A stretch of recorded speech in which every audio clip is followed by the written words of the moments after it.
ఆ రీతిగా వారి కుటుంబాలను కట్టుకొని ఆశీర్వాదకరమైన సంతోషకరమైన కుటుంబాలుగా వీరు ఉండడానికి కృపను అనుగ్రహించండి ప్రభువా. మరి సంఘంలోనే ప్రతి కుటుంబం కొరకును, కుటుంబంలోనే ప్రతి ఒక్క బిడ్డ కొరకును ప్రార్థన చేస్తున్నాం.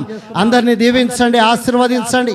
ఎవరికి ఎలాంటి కష్టములు, ఇబ్బందులు, బాధలు ఏవి లేకుండా శాంతి, సమాధానము, సంతోషము, ఆయురారోగ్యము, నెమ్మదికరమైన జీవితాన్ని అనుగ్రహించండి ప్రభువా.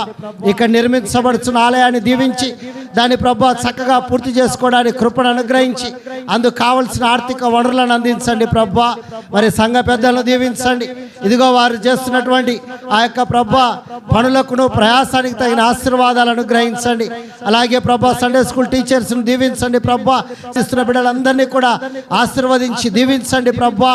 ఇదిగో ఇటువంటి ఎన్నో కార్యక్రమాల ద్వారా ప్రతి కుటుంబంలో సంతోషం, ఆనందము, సమాధానం నింపబడ్డానికి కృపను అనుగ్రహించి నీ పరిశుద్ధాత్మతో నింపుమని, ఈ దినమున ఇక్కడ వివాహ కార్యక్రమాలు చేపడిన బిడ్డలను వారి కుటుంబాలు దీవించమని నిన్ను మా ప్రభువైన యేసుక్రీస్తు ద్వారా వేడుకొనుచున్నాము స్వామి.